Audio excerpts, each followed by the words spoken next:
आश्रम आपने देखा, उसी के बगल में ये महर्षि भारद्वाज जी का बड़ी प्रतिमा है। और प्रयागराज और भारद्वाज जी का बहुत पुराना नाता है, क्योंकि भारद्वाज जी है प्रयागराज में ही रहे हैं। और अभी हम श्री राम जी और प्रयागराज की बात कर रहे थे जी। तो जो हम अभी अंदर बात कर रहे थे उसी को हम आगे बढ़ाते हैं, उसी को हम कंटिन्यू करते हैं। देखिए, तो भगवान राम यहाँ आए तो जंगल ही जंगल थे। यहाँ कोई बस्ती नहीं थी, केवल ऋषि लोग यहाँ रहते थे।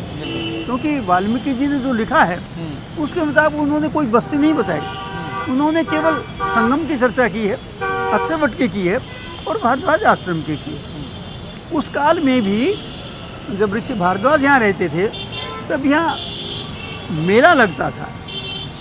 उस मेले में, जिसे आज हम कुंभ कहते हैं, उस समय मेला कहते थे, कुंभ कहते होंगे। तो उस समय भारद्वाज जी ने जिसे याज्ञवल्क्य को प्रार्थना करके यहाँ रोका।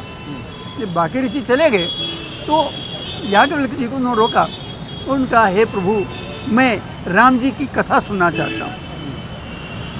तो याज्ञवल्क्य जी ने कहा अरे आप तो स्वयं राम के भक्त हैं, लेकिन आपने जो प्रश्न किया है वो जन कल्याण के लिए है। जो कुछ आप बात पूछ रहे हो वो समस्त मानवता की कल्याण की बात है, इसलिए मैं वो कथा विस्तार से कहता हूँ।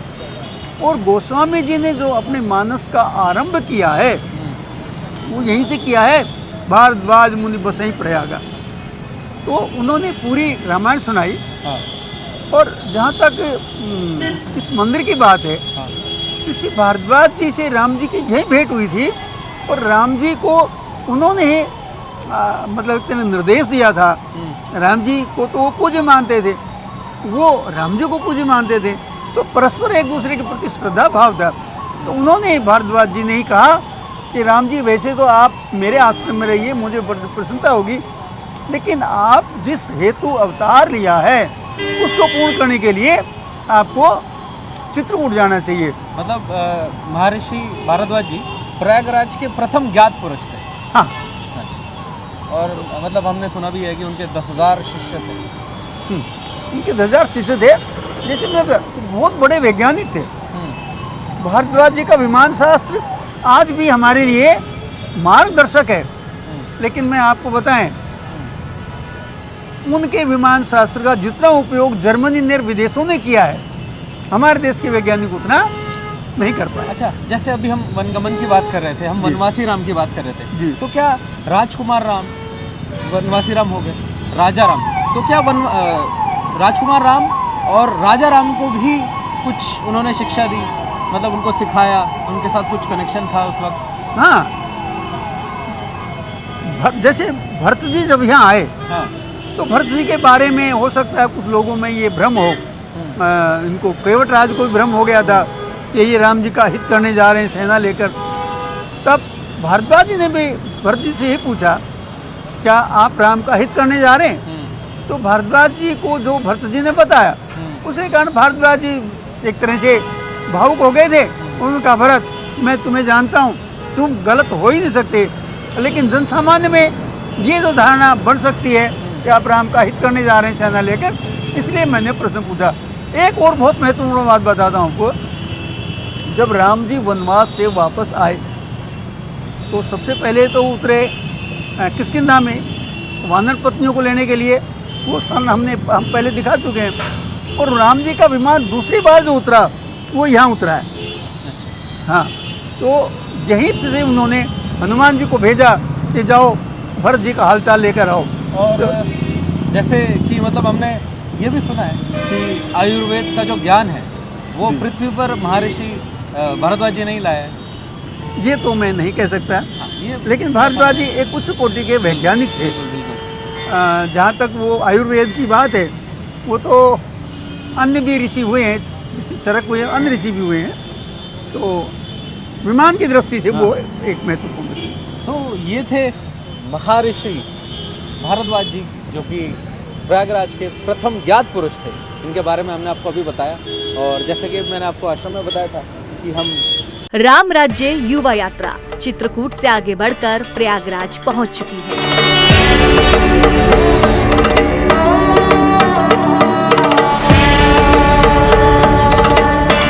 प्रयागराज, जो तीर्थराज कहा जाता है। प्रयागराज के संगम स्थल को त्रिवेणी कहा जाता है।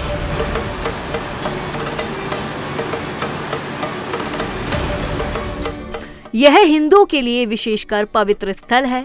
प्रयागराज के बारे में मान्यता है कि यहाँ प्रवेश मात्र से ही मनुष्य के समस्त पाप कट जाते हैं।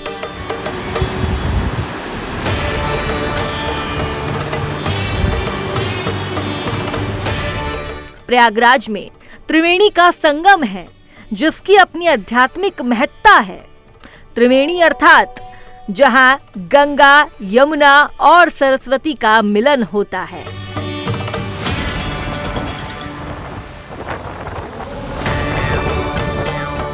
इसी त्रिवेणी संगम में प्रभु श्री राम और माता जानकी की चरण पादुकाओं का पूजन किया गया। इसके बाद प्रदोष चौहानकी जी और राम अवतार शर्मा जी ने त्रिवेणी के बारे में वार्ता की। नमस्कार, सुप्रभात। मैं प्रदोष चौहानकी राम राज्य युवा यात्रा के 33वें दिन में आप सभी का इस ऐतिहासिक त्रिवेणी संगम से आप सभी का स्वागत करता हूँ, जहाँ पर हिंदुस्तान की 3 प्रमुख नदियाँ का संगम होता है। पहली है माँ गंगा, दूसरी है माँ यमुना और तीसरी है माँ सरस्वती। और ये हमारे राम वनगमन पथ का एक तीर्थ भी है, क्योंकि यहाँ पर श्री राम, माँ जानकी, भैया लक्ष्मण और भैया भरत भी यहाँ पर आकर गए थे।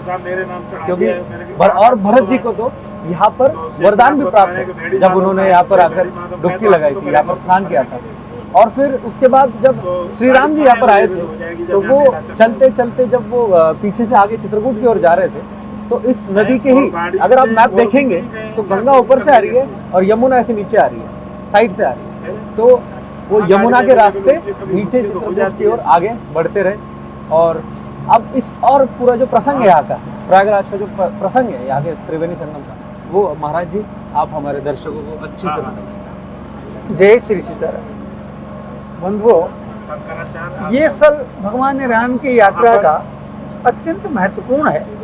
इतना ही नहीं, यहाँ कुछ ऐतिहासिक घटनाएं भी, ऐतिहासिक तो नहीं कह सकते, आध्यात्मिक घटनाएं भी यहाँ घटी।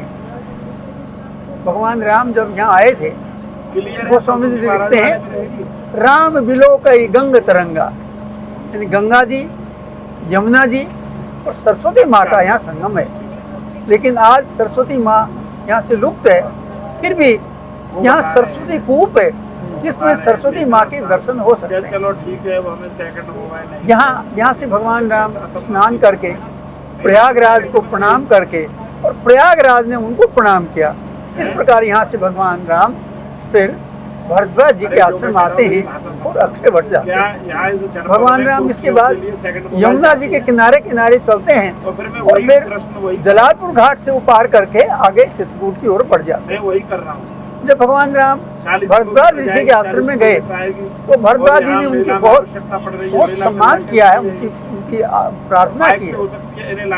और जब राम आगे जाने लगे तो उन्होंने अपने 4 शिष्य राम जी के साथ भेजे जो उनको मार्ग बताते थे।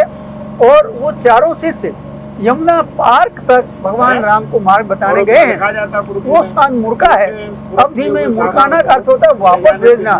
भगवान राम ने उन चारों शिष्यों को वहां से वापस भेजा था, इसलिए उस गांव का नाम आज भी मुर्का है। जब भरत जी यहाँ आए तो भरत जी ने प्रयागराज को प्रणाम किया।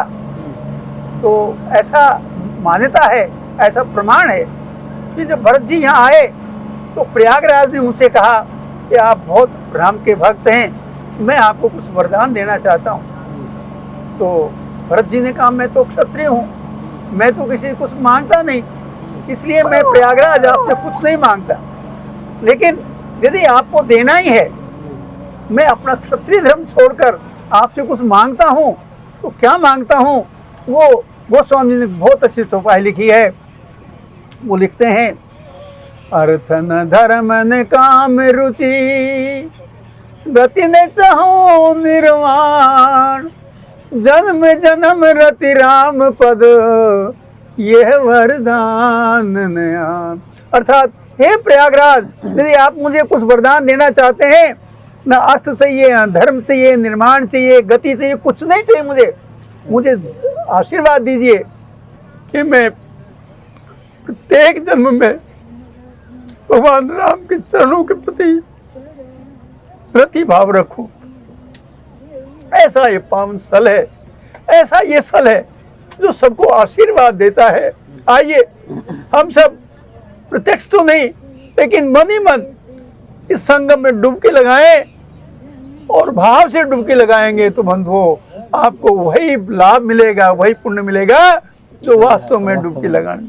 बिल्कुल, बोलिए श्री रामचंद्र भगवान की जय। बिल्कुल। ये यात्रा राम राज्य युवा यात्रा की शुरुआत में हमने आप सबको बताया था कि आप भले ही हमारे साथ फिजिकली नहीं जुड़ सकते, बट आप हमारे साथ मानस यात्रा पर चल सकते हैं। जहाँ जिस तीर्थों पर हम जाते हैं उस तीर्थों पर आप हमारे साथ मानस रूप में, मतलब ऑनलाइन के थ्रू आप इस जहाँ भी हम तीर्थों पे जा रहे हैं वहाँ का आप दर्शन ले सकते हैं। तो चलिए मिलते हैं अगले तीर्थ पर। जय श्री राम।